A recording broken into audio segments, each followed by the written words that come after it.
what has stood out is in the earnings and otherwise is some macro headwinds on the anvil or already there. IMF retained the FY26 growth forecast is fine, but we've heard Nomura and a few others speaking about growth pangs. Goldman Sachs expect growth and profit slowdown as well. Now, before we get in Manish Dangi, who has a keen eye out for this, let me get in my colleague Harsh, who joins in with some specific details around this. Harsh, good morning. Good morning, Neeraj. Very interesting commentary coming through post Q2 earnings. But let's look at the macros first. 7.2% is what RBI expects India's growth at. That's unchanged both in August as well as October. That's a possible positive.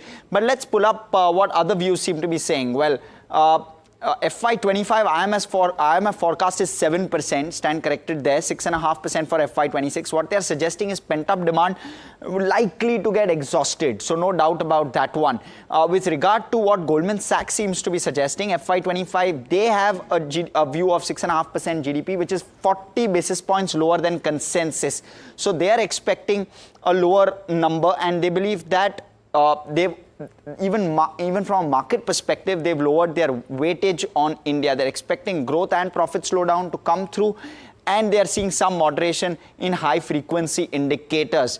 This is, of course, basis their recent report. They're expecting a worsening in earnings sentiment, which also seems to be creeping in, especially in broader markets. They're seeing accelerated pace of EPS cuts going in to November as well. Of course, what lenders have been suggesting, and this is all commentary coming through, H1 has been slow is what lenders suggest. Basis elections, heat wave, monsoon, all of it creating a drag. Microfinance is facing, of course, clear pain. You're seeing the reaction on IndusInd today morning as well. They're also saying that personal loans, especially with regard to credit cards, unsecured loans, as well as rural, is seeing a lot of pain. So there's pain there as well. Slightly soft Q2 both for Bajaj Auto as well as TVS, indicating some bit of slowdown. Festive demand also is yet to pick up, is what Bajaj Auto said. They're also expecting festive growth to be slower than what was earlier anticipated. That's all of the commentary coming through from the auto pack. FMCG, that's the other one, key on consumption. Challenging environment with muted demand is what Nestle has suggested. Commodity cost pressures continue. We'll also talk about Tata Consumer. That's what they're suggesting. Cautious on recovery with regard to volumes. Similar commentary coming from HUL. Urban growth is slowing. Rural growth gradually recovering. So not looking good. Last off, just with regard to our rate cuts on the corner, that's something that you could keep on your radar with regard to recovery. Rate cuts on the corner.